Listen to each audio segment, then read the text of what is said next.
waayahay maanta waxaynu isleegaynaa horta mar hore ay soo kee dambaysana san aan u soo fadhiisto oo mar kastoo san aan usoo fadhiisto waad og tahay oo waxaynu ka wada hadalnaa waa wax muhiima maantana cuntada kama hadli doono jimicsiga kama hadli doono hurdada iyo rutiinka toona kama hadli doono dhammaan hadda intaan sheegay waxa abuura ama keena ayaynu ka hadli doonaa adna waad ogtahay anuguna waan ogahay waxaad ka fikiraysaa waxay abuurayaan waxaad dareemayso dareenkaasna wuxuu abuurayaa waxaad ku dhaqaaqayso maalinkii wuxuu doona ha ahaado oo wax kastoo maalinkaad qabataa de waxay ka yimaadeen waxaad dareentay dareenkaasna wuxuu ka yimi waxaad ka fikirtay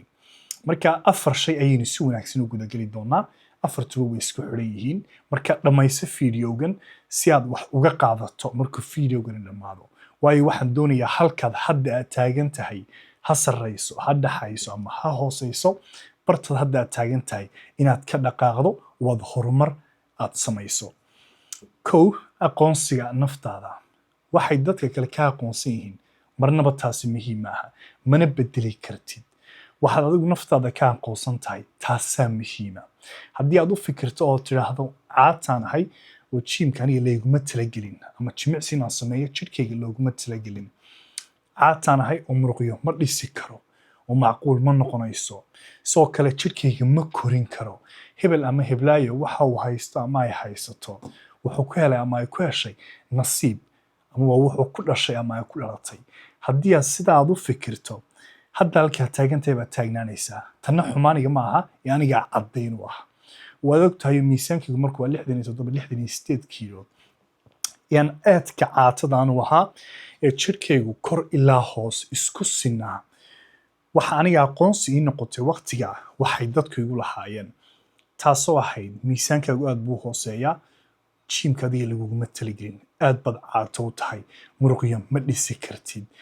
dadka kale waxa way ku dhasheen adigu macquul ma noqonayso waayo aad buu miisaanku hooseeyaa marka hore ayli kadib jiimka aad markaas aad birta u qaadi karto hadeeg intaasoo wax ayaan maqlayay laakiin waqti dheer ayay igu qaadatay bil maaha sanado ayay igu qaadatay inay muhiim tahay in aan fahmo aqoonsigan anigu naftayda ka haysto oo haddii aan anigu naftaydii aan uga dhigay aqoonsi waxay dadka kale ay sheegayaan waxaasaan dareemi doonaa ficilkiina meesha uu ka bixi doonaa markaas taan bedelay waxay ahayd inaan sidaan u fikirayo aan dib aan u eego waan labadaan u fikiro inaan miisaan isku dari karo inaan jidhkayga aan korin karo inaan muruqyo aan dhisi karo inaan wuxuu hebel haysta ama heblaay haysato waxba aanay iga gelin ee keliyaata anigu aan ku dhaqaaqi karo wixii taasina waxay abuurtay markaan bedelay aqoonsigaygii iyo saan u fikirayay waxaan dareemayay dareenkiina wuxuu keenay inaan wixii kusii dhaqaaqo waan marnaba joojin oo deen kusii dhiirado markaas waxaad isku daydaa wax kastoo aad qabanayso haddii marka caafimaadkeenu ka hadlaynaa soo maaha in aad u fikirto inaad wixii aad samayn karto inaad miisaan isku dari karto inaad jidhka aad dhisi karto in muruqyo aad dhisi karto inaad halkaa taagantay meel ka fiican aad gaari karto haddii aad aniga su-aali weydiin lahayd markuu jidhkaygu san u ekaa yaan aadka caatadaan u ahaa ood odhan lahayd hanadoo ma kula tahay 10 sano kadib ama 11 sano kadib meel wanaagsan baad gaadhaysaa jawaabteedu waxay ahaan lahayd waqtigaa maya waayo maan garanahayn oo de hadda halkan taaganahay iyo waqtigaa farqi weyn baa u dhexeeya de waqti dheerna waan wadaa markaas niyadda ku hay waxaad ka fikiraysaa waxay abuurayaan waxaad dareemayso dareenkaasina wuxuu abuurayaa ficilkii markaas ha ka fikirin hal mar oo keliyaata ama 2 mar oo keliyaata mar kasta inaad saad u fikirto waxay dadku ay leeyihiinna inaad dhagaha aad ka xidhato waayo qofka keliyaatee hore isu socodsiin karaa maaha hebel ama heblaayo waa adiga naftaada that's it hebel wuxuu yidhi iyo heblaayo waxay tiriyo walaalka wuxuu yidhi walaasha dan iyo muraad horta inaanad taa ka gelin ee adigu taada aad eegto sidoo kale waxaad ka fikiraysana aad u fiirsato maalin kasta waayo saan ku yidhi taas abuuraysa waxaad dareemayso iyo sidoo kale ficilkiina keenaysa taasi waa ta waxaynu hadda taasi inoo gudbinaysaa qodobka ah samirka ama dulqaadka qof kastoo bilaadan inagu kaliya maaha Soomaaliya qof kastoo bilaadan Ilaahay abuuray shayga dhaqsaha la yiraahdo ama degdega naftu waxay jeceshahay inay wixii dhaqsaay u hesho khaasatan markuu qofku hadaf uu leeyahay ama gool uu leeyahay oo adigoo keliyaata ma aha oo anigaba intaasoo kunoo jeer ay stiil ilaa hadda way igu dhacdaa horena da way igu dhici jirtay oo waxaan keliyaata raadin jiray waxay ahayd dhaqso inaan wixii aan u helo oo heer waxaan gaadhay in aan 10 cisho 15 cisho 18 cisho isku xiga jiimkii aan aado waana marnaba ka dhex bixin waayo waad ila aragtay markaad jiimkaad joogto waxaad helaysaa pump oo mataqaanaa muruqyadii way soo baxayaan way soo korayaan waxaad arkaysaa in wax soo socdaan markaad 2 cisho ka maqnaato waxaad dareemaysaa in muruqyadii baaba'een ma baabaan muruqyadu laakiin taasaad dareemaysaa oo waxay igu qaadatay alla ilahay waqti aad u dheer in aan idhaahdo goormuu jirku isbedelayaa maaha markaad jimicsiga aad samaynaysa birta aad qaadayso ee waa labada marka aad nasanayso markaas hadalkii baan ku wadee marka aad dhaqso wixii aad u doonayso wax ceeba maaha wax qaldan maaha laakiin aad niyaddii aad ku hayso inay wixii waqti qaadanayso waayo horaa waxaa loo yidhi Roma hal maalin laguma dhisin halkaad hadda aad taagan tahay ha hoosayso ha dhaxayso ha sarrayso waqti bay kugu qaadatay inaad ku soo gaadho waxa laga yaabaa hadda inaad dareemayso inaan xataa isbedelba wali dhicin maalin kasta waxaad samaynayso ayaa keenaya isbedelka aad rabto inaad gaadho haddii aad imanka rabto inaad muruqyaad dhisto muruqyo inaad dhistaa waqti bay qaadanaysaa 1 bil iyo 2 isbuuc iyo 3 bilood maaha waqti bay u baahan tahay in aad siiso uu jirku ku koro markaas ha raadinin hana sugin dhaqso waayo wax kastoo dhaqso kuugu yimaadaa waa wax dhaqso kaaga taga wax kastoo wanaagsanina waqti bay qaataan labada waxaad xoogga saartaa maalin kasta waxaad samaynayso cuntadaada jimicsigaaga rutiinkaaga hurdo wax kastoo maalin kasta aad samaynayso taasaa keenaysa inaad halkaa doonaysid aad gaadho oo naftu way fududahay inay ilowdo waxay u baahan tahay inay qabato maanta oo waxay jeceshahay naftu inay ka fikirto waxa dhacaya 6 bilood kadib ama sanad kadib ama 2 sano kadib taasay naftu jeceshahay oo wixii naftu waxay u rabtaa wax dhaqsaa oo saan ku yiri kaliya ma tiid aniguba maalin kasta waxaan isku dayaa inaan ka fikirin saan rabay inaan noqdo ee labada xoog aan saaro waxaan samaynayo markaas dulqaad isku day inaad yeelato jirkana waqti aad siiso soo kalena maalin kasta waxaad xoogga saarayso taa aad labada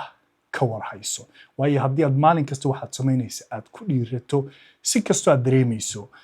isbedelku uu imaanaya hadal la'aan tani waxay inoo gudbinaysaa qodobkeena saddexaad oo noqonaya kalsoonida horta shayga kalsoonida la yiraahdo waxaan raynayaa mar iyo 2 iyo 3 ba waad maqashay kalsoonida horta xaggee ka timaadaa wax iska dhasha maaha waxaad iska helaysa maaha kalsoonidu waxay ka timaadaa markaad wax qabato waad ila aragtaa haddii aad markaad wax samayso waxa ku guulaysato kalsooni baa ku galaysa waxa ku galaysa inaad wixii ku sii dhiirato taasaa ku galaysa oo kalsoonidu dee haddii aad maanta kaba soo qaadso salahaan oo kale waxaad rabtaa inaad 2 kiilo aad isku darto 2 kiilo waxaad qabatay shaqadii aad u baahnayd inaad qabato si aad miisaankaad isugu darto taas waxay abuuraysaa kalsooni sidoo kale way fududahay in aad ka xishooto jirkaagu siduu u eegyahay waxaan xasuustaa anigu bilowgii allayle waxaan ku jimicsan jiray funaanad kan waxa weeye garan funaanad weyn oo jirkaygu dhan qarinaysa oo iga weyn oo saa half ah ayaan ku jimicsan jiray oo reality markaan ka hadlo taasi waxay iga ahayd ma rabin dadku inay arkaan saan u ekahay oo mataqaanay waan ka xishoonayay way aad ban caato waha miisaankaygu uu hooseeyay muruqyana ma lahayn oo waqti dheer ayaa haddana igu qaadatay inaan ogaado inay muhiim tahay waxaan anigu nafteedii ka aaminsanahay san anigu isu arko laakiin saan ku yiri waa wax caadi ah oo la soo wada maro marka inaad ka xishooto saad u eg tahay horta saan ku yiri wax dhiba ku jirta ma jirto laakiin labada aad u eegto aad tiraahdo haddii aad ka xishoonayso maalin kasta imika saan ku yiri anigu markaan jiimkan bilaabay funaanada ku jimicsan jiray maalin kasta oo jiimkan tago funaanada iskamaan bixin jirin waxaa laylaha dhacday markaas bulking baan galay. Bulking haddaad garanayso waa garanaysa, haddaad bulking garanahayn bulking waxa weye miisaan ayaan bilaabay inaan isku daro oo mataqaanaa waxaan rabay jirkiinan si dhaqsaa aan u koriyo. marka adigu 3 bilood 6 bilood ilaa 7 bilood markay ka soo wareegeen xaggan aan joogno marka waqtiga waxay ahayd dhaxamo winter ayay ahayd. oo allayle waxaan xasuustaa maalinkaas gymkan soo galay oo dhabarka iyo muruqa gacmaha hore ayaan sameynayay. markan 2 exercise aan sameeyay 3 exercise aan sameeyay ayaan kululaaday. hadda eeg markaas xoogaa ka horna ilaa adigu mataqaanaa 3 bilood markaan waday jimicsiga ayaa waxaan bilaabay ilaa 4 bilood markaan waday inaan funaanadii iska saaro oo garan yar ku jimicsado. marka haddana waqti dheer ka soo wareegan bulking ka aan galay 6 bilood ilaa 7 bilood ay ka soo wareegeen aan maalinkan soo galay gymka Britain qaadayo aan yara kululaaday. markaasaan haddaba iska saaray funaanadii waa layla waxaan xasuustaa gabadh cadaan ah ayaa saasoo kale intay ii soo eegtay xumaynayaa waxay horey aragtay dhowr jeer oo mataqaanaa marna anigoo funaanad ku jimicsanaya marna anigoo saan ku dhide bilaa funaanad bilaabay inaan ku jimicsado oo waxay aragtay inaan miisaan isku daray saas anuu sii jeedo birtii qaadaya ayay ii taabatay ayay igu tiri mataqaanaa shaqo wanaagsan baad qabatay. taasi waxay keentay inaan wixii ku sii dhiirado oo way adkayd inaan anigu arkin isbedel dhacay. waan arkay inuu miisaanku kordhay laakiin jirkayga dee waad ogtahay jirkaaga markaad maalin kasta aad arkayso way adag tahay inaad isbedel aragto oo waxa allaylehee wax kaa sheegi karo kuulan kara isbedel baad aragtaa ama isbedel muu dhicin waa dadka kale ee aan dee maalin kasta aan ku arkahayn. marka sheekadii aanan kugu dheerayne markaas taas waxaan ka sii qaaday dhiiranaan oo saan ku yidhi dee kalsoonidu waxay ka timaadaa markaad wixii aad qabato oo soo kalena ha ka fikirin in ay dadka kale ku soo eegayaan. maskaxdaada waxa laga yaabaa inaad isleedahay hebel wuu kusoo eegay ama heblaayo way kusoo eegaysaa markaad caataa tahay markaan jirkaaga kusan ama weekayn iyo marka waa wax normal oo caadiya. laakiin ogow oo in qof kasta oo gymka yimaada hadafkaad adigu leedahay kaasoo haddii inaad caafimaadkaaga ka shaqayso inuu qofkaas leeyahay. laga yaabaa inuu hadaf kale qofkaas leeyahay oo haddii inuu miisaan iska dhimo ama mataqaanaa inuu miisaan isku daro sidaadoo kale. laakiin niyaddii ku hay qofkaasi meesha wuxuu joogaa sida adigoo kale in uu isbedel uu sameeyo. marka maskixiyan isku day inaanad ka fikirin hebel baa kusoo eegaya ama heblaayaa kusoo eegaysa. waa layla waxaan anigu bartay waxa weeye reality-ga iyo runta marka laga hadlo laga imaado adiga naftaada dadka kale oo dhan familygaaga ku dheh walaalaha ku dheh kuwa gymka joogaan aqoon u lahayn dhammaantood ku dheh qof kastoo mataqaanayay arkaya saad u eg tahay reality-ga marka laga hadlo dan iyo muraad qofkaasi kama laha oo qofkaasi hadduu hal sakin ku arko ama dee saasoo kale ku eego uu ku dhaafaya ogow 10 sakin kadib qofkaasi uu ilaabay saad u ekayd. marka ha isku mashquulinin hebel baa kusoo eegaya ama heblaayaa kusoo eegaysa ama jirkaygu yaryahay ama dadka kale waan ka yarahay. saa labada ha u fikirin. labada waxaad u fikirtaa inaad keliyaad u joogto jimicsiga ama hawshaad u qabanayso adiga naftaada isbedelkuna uu imaanayo. taasina waxay abuuraysaa kalsoonidii. hadhow tale waxaan ku tusaa adigoo buume gymka ku dhex samaynaya oo mataqaanaa ku kalsoon naftaada waayo hawshii baad qabatay. niyaddana ku hay saan ku yidhi kalsoonidu wax iska yimaada maaha waa inaad hawshii qabataa maalin kasta si isbedelkaad doonaysaa uu u dhaco. tani waxay inoo gudbinaysaa qodobkeena afraad oo noqonaya mas-uuliyad naftaada inaad saarto. maalin kasta inaad ku dhiirato jimicsigii ama waxaad qabanaysay horta ma dhacayso taasi. oo anigaa kula hadlaya saan ku yidhi 10kii sano u dambeeyey waxaan jimicsigan ku dhex jiraa. markaa laylehe faraha waan ku tirin karaa inta jeeraan ku dhiiranaa jimicsiga. dhiiranaantu maaha wax joogaysa. dhiiranaantu waa dareen. waad dareemaysa inaad wixii ku dhiiran tahay 1 maalin 2 maalin 3 maalin waxaad arkaysa dhiiranaantiina meeshii ay ka baxayso. waxaad ogaataa dhiiranaanta waxaa ka muhiimsan inaad naftii aad edbido oo edbid markaan ku leeyahay naftaada in aad ku tala gasho inay imaanayso maalin aanad ku dhiiranayn waxaad u baahantahay inaad qabato inaad samayso. haddii cuntadii noqoto inaad raacdo hadday jimicsigii noqoto inaad tagto shaqadu ay kugu badato mataqaana ayay businesska qabanaysa hawsha ay stress ay kugu furto adigii aad dareento ciriiri inaanay waxaan suurtagal ahayn maanta waxaad ogaataa goolkaaga iyo hadafkaagu dan iyo muraad kama laha waxaad dareemaysa maalinka iyo hawshu inay badan tahay iyo inaad waqti u helahayn hadafkaagu dan iyo muraad kama laha ee labada waxaad xoogga saartaa inaad naftaada mas-uuliyad saarto oo labada aad samayso inaad edbido naftii oo aad wixii aad samaynaysay maalin kasta si kastoo aad ugu dhiiran tahay aad u samayso oo haddii ay yar tahay haddii ay badan tahayba haddii aad mataqaana ay hawsha kugu badnayd shalay iyo daraadba inaad dan iyo muraad aanaad ka gelin ee rutiinkaa kuu dejisan subaxii markaad soo kacday ilaa habeenkii intaad ka seexanayso inaad isku dayday inaad raacdo maalimaha qaar saan kuli shaqadu way badnaanaysaa waqtigu ciriiri u ahaanayaa maalimaha qaar waxaa laga yaabaa in aad dhaafto cuntadii ama aad ilowdo ama aad haleeli weydo maalimahaas muhiimaddu waxa weeye inaad keliyaata hawsha aad sii wado aanaad istaagin haddii aad hal cunto aad misgarayso ama mataqaana aad dhaafto ama aad ilowdo ama aad ka gaadhi weydo maalinka dhibaata kuma jirto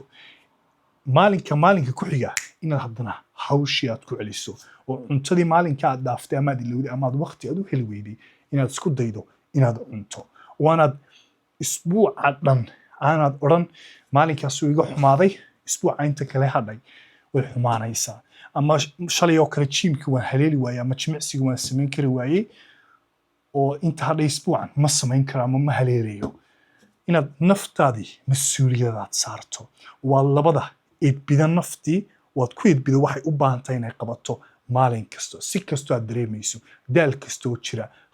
hawl kasta oo soo korodhay iyo sidoo kale caadooyinkaaga caadooyinka kuwa waxyaabaha ku saameynaya markaad shaqada aad joogto markaad guriga aad joogto waxyaabahan inaad ka warhayso oo caadooyinkaagu waad ta abuuraysa dee inaad hadafkaaga aad gaadho haddii caadooyinkaagu aanay wanaagsanayn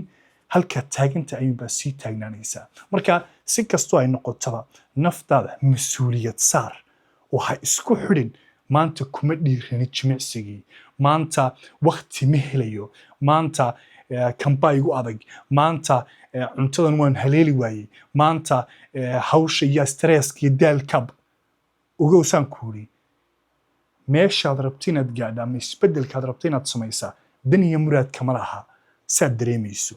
waxa dhacaya maalinka tikliyaati aad u baahantay waxa weeye in aad hawshii aad qabato waqtigu ha yaraado wax kasta oo dhacaya markaas afartaasi waa muhiim kowsaan ku uri aqoonsiga naftaada inaad naftaada aqoonsato laba samirkii inaad samiraad yeelato dulqaad aad samayso saddex kalsoonida naf ahaantaada afar iyo inaad naftaada mas-uuliyad saarto oonaad isku xidhin dhiiranaanta ee labadaad isku xidho inaad naftiaad edbido sidoo kalena caadooyinkaagu ay wanaagsanaadaan wax kastoo maalinkii aad qabanayso waxaan rajaynaya inaad si wanaagsan afartaba aad iila fahantay beri toolaha ku dhaqaaqin saa dambaha ku dhaqaaqin ee hadda ku dhaqaaq waayo qofka keliyaati horumarkaaga kaa hor istaagi karaa maaha hebel iyo heblaayo ee waa adiga naftaada